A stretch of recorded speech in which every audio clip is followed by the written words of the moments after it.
Aujourd'hui, nous sommes le 24 janvier et c'est le blocage de Carnillien. Et peut-être que vous, ça ne vous dit rien. Et pourtant, Carnillien, ça a été le centre historique des Gilets jaunes en 2018. Et donc aujourd'hui, le 24 janvier, tu as les agriculteurs qui ont rebloqué ce célèbre rond-point. Et il y a plein de tracteurs partout et des John Deere. Là, il y a un John Deere. Et les John Deere, en fait, c'est comme une pastèque parce que c'est tout vert à l'extérieur et plein de pépins à l'intérieur. Comment ça, plein de pépins? C'est drôle. Nique les USA, les gars, là. Le plan Marshall, vous nous aurez pas deux fois, les gars. Alors, pour vous décrire un petit peu la scène, ça ressemble beaucoup quand même à ce qui s'est passé avec les Gilets jaunes. C'est-à-dire que tu as... Là, on était peut-être 200 personnes, 100 à 200 personnes dans la journée, qui étaient stationnées au niveau du rond-point avec des tracteurs qui bloquent les différentes rues et notamment la 4 voies, donc la RN12 pour nous, avec des trucs de fumier qui ont été mis, des déchets, des palettes, des pneus qu'ils ont ensuite cramés, qu'ils ont mis directement sur la 4 voies pour la bloquer totalement. Et là, déjà, on voit que rien qu'avec des tracteurs, il y a moyen de faire des choses qui sont vraiment très intéressantes, qu'on n'a jamais pu faire avant dans n'importe quelle autre manifestation. Et vu qu'en fait ils ont tout bloqué et que les flics ils ont bloqué toutes les rues et tout, on est obligé de se taper tout ça à pied et c'est les seules occasions, les révoltes populaires françaises où on peut marcher sur les routes comme ça. Et vous entendez le bruit du silence. C'est les tracteurs qui nous offrent un peu de silence. Est-ce qu'on vit pas un moment anticapitaliste finalement? Tu fais bien de poser la question, je pense. Bon, on a fait un peu des blagues au début et après on a essayé de parler quand même aux agriculteurs parce que c'était quand même l'objectif et surtout que vous puissiez les entendre parce que c'était ça l'important. Sauf que il s'est passé quelque chose, c'est que les agriculteurs refusaient en général de répondre à des questions lorsqu'ils étaient filmés. Par contre, quand ils n'étaient pas filmés, là, ils parlaient de leur métier pendant 30 minutes, il n'y a pas de problème. Mais par contre, filmer les gens, c'est compliqué pour deux principales raisons. La première, c'est c'est justifié, hein. Même si, bon, nous, ça va, mais c'est justifié, c'est une méfiance des journalistes, d'accord? Et vu qu'ils connaissent pas Canard, bon, bah voilà. Et deuxième point, c'est que, vous savez, les syndicats, en général, ils apprennent pas à leurs syndiqués, à leurs membres, à discuter, à parler, à prendre la parole. Ce qu'ils font, c'est qu'ils les apprennent juste à pointer du doigt le responsable syndical. Et donc, nous, on parlait avec eux, et dès qu'on leur demandait de filmer, ils disaient « Ah, mais non, mais il y a le gars de la FNSEA ou le gars de la JA qui peut parler. » Mais pas eux. Eux, ils voulaient pas. Après, c'est normal parce que c'est une question de confiance, tu vois. Genre, ils nous connaissent pas, ils savent pas ce qu'on va faire de leur image, ils savent pas comment ça va être monté, ils savent très bien que les journalistes et les médias en général, ils montent pour faire dire ce qu'ils veulent aux gens, tu vois. Donc, c'est normal qu'il y ait cette méfiance-là, mais ce qui fait que nous, on a essayé d'avoir ces paroles-là, et puis après, au bout de 2-3 refus, on a dit on arrête, c'est pas la peine, on va pas forcer. Surtout que c'est pas forcément le grand objectif de faire ça, parce que sans caméra, on a pu avoir des discussions avec une bonne dizaine d'agriculteurs, avec 10 cas différents, qui fait qu'on a pu approfondir beaucoup plus que si on était juste venu, comme les autres journalistes, 10 minutes, prendre 3 images d'insert, faire une interview du gars de la GIA et repartir. Et avant de parler de ce qu'ont dit les agriculteurs, qui est le sujet le plus intéressant, je vais juste finir sur les actions qui ont été entreprises. À un moment donné, tu as un gars, soit de la FNSEA, soit de la JA, je sais pas exactement, qui a pris la parole et qui a dispatché les troupes, d'accord? Donc on avait l'impression que c'était une AG, mais non, c'était juste une prise de parole du responsable syndical, tu vois. Et donc en gros, il leur a dit, ouais, si vous êtes de tel canton, bah vous faites tel truc, tel canton, tel truc. Et le tel truc, c'était soit béner des déchets et des palettes et des pneus et du lisier, des trucs de poules qui puaient, c'était atroce. Donc béner ça sur la RN12, ou alors il y a des groupes aussi qui sont allés au niveau de la préfecture de Guingamp pour béner aussi devant la préfecture. Et après, ils sont revenus, quoi. Donc, quand nous, on était aux Gilets jaunes, c'était sur le rond-point là-bas, ils avaient foutu un gros feu avec vraiment avec des pneus, c'était dégueulasse, tout le monde toussait. Et à un moment, t'as des mecs bourrés qui ont pris cette bretelle-là et qui ont essayé de bloquer les trucs à l'arrache, quoi. Et nous, on distribuait des tracts qu'on avait fait en amont, comme ça, juste avant. C'est un peu marrant.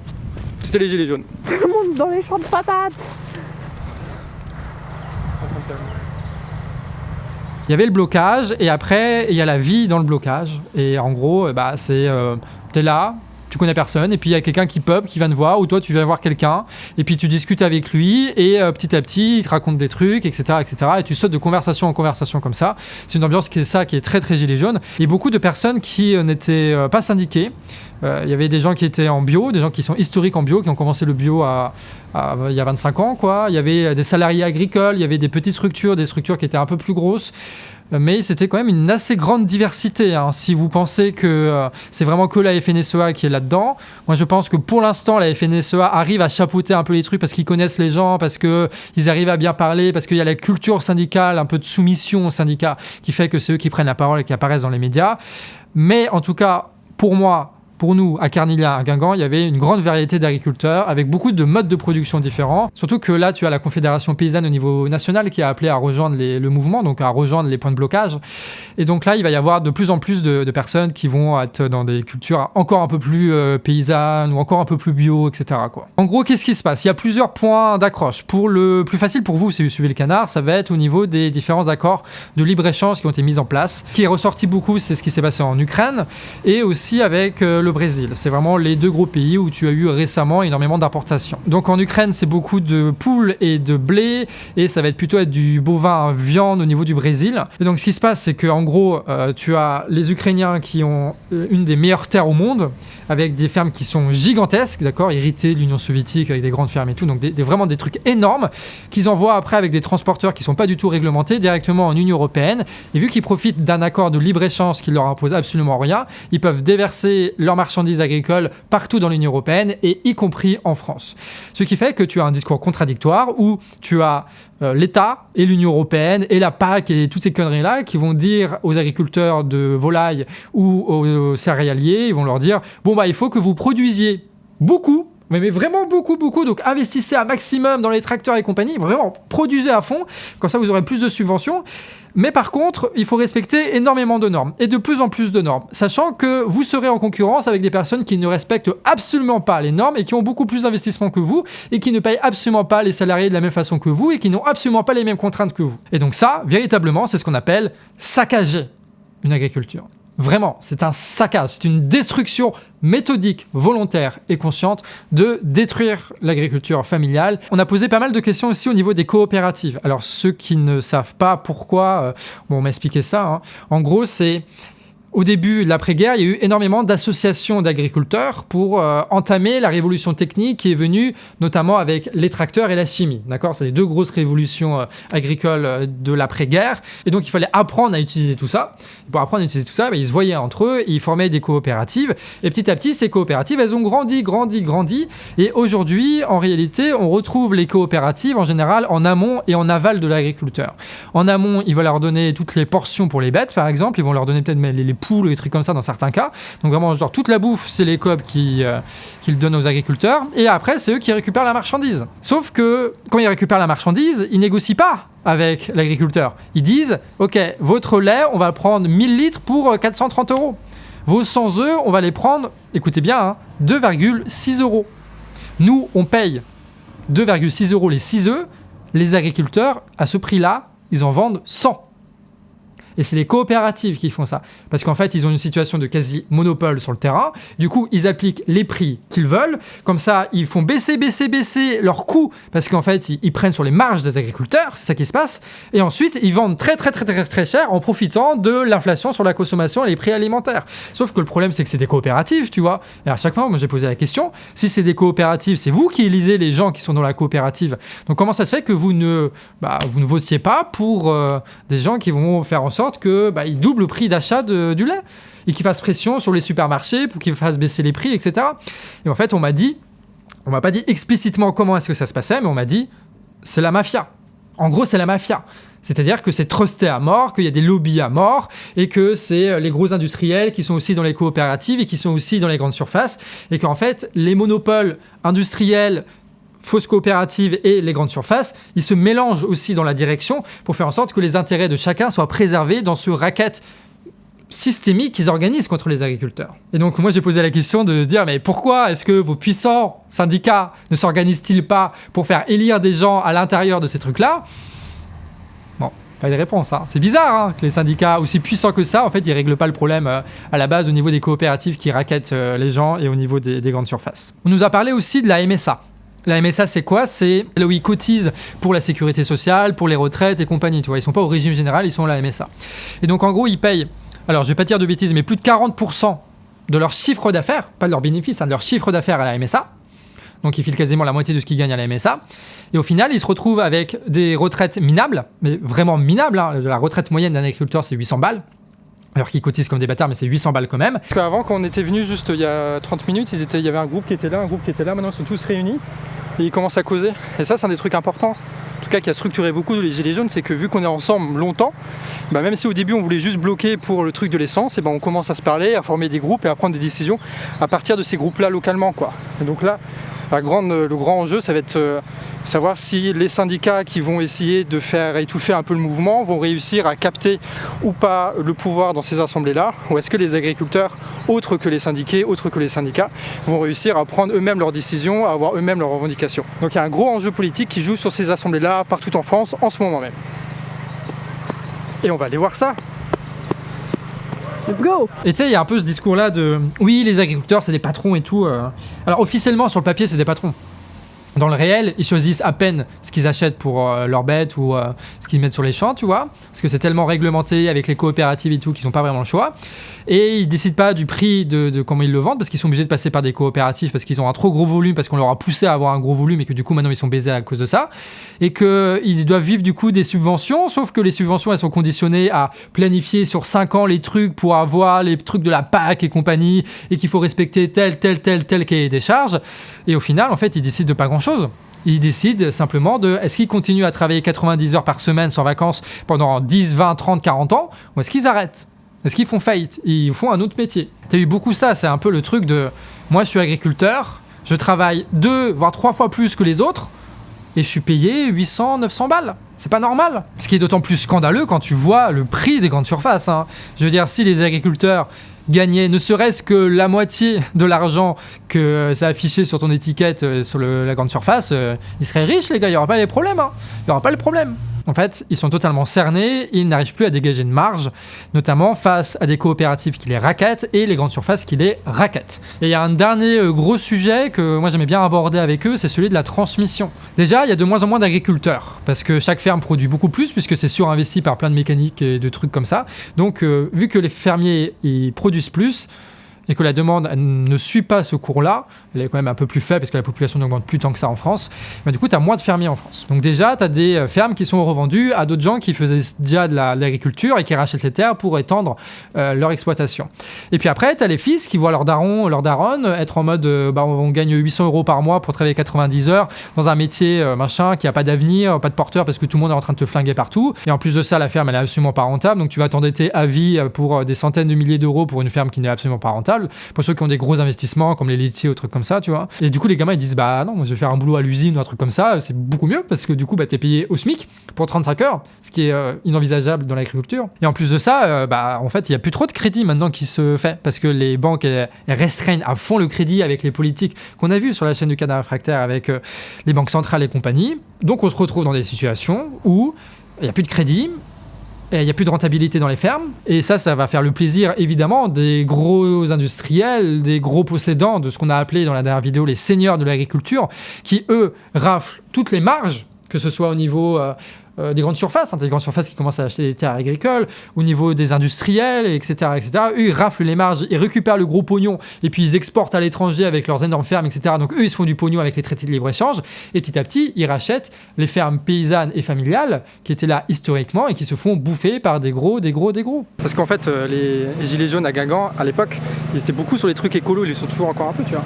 Et du coup, là, il y avait un parterre de fleurs, et là-bas, on avait fait tout un truc avec de la conso des compagnies, et un peu plus loin, dans la forêt derrière, là, il y avait un champ de patates et tout. Enfin, un champ de patates. Il y avait des patates qui avaient poussé et tout. Alors là, avec les tracteurs, ils pourraient être genre un vrai champ de patates, tu vois. Ouais. Le champ de patates qu'on n'a jamais eu chez les Gilets jaunes, il pourrait arriver ici, quoi. La première personne à qui on a parlé, elle nous a dit une chose, c'est que pour chaque agriculteur, tu as 10 bureaucrates qui sont là pour faire la comptabilité, pour faire la surveillance, pour imposer de nouveaux dossiers en disant il faut absolument faire ça.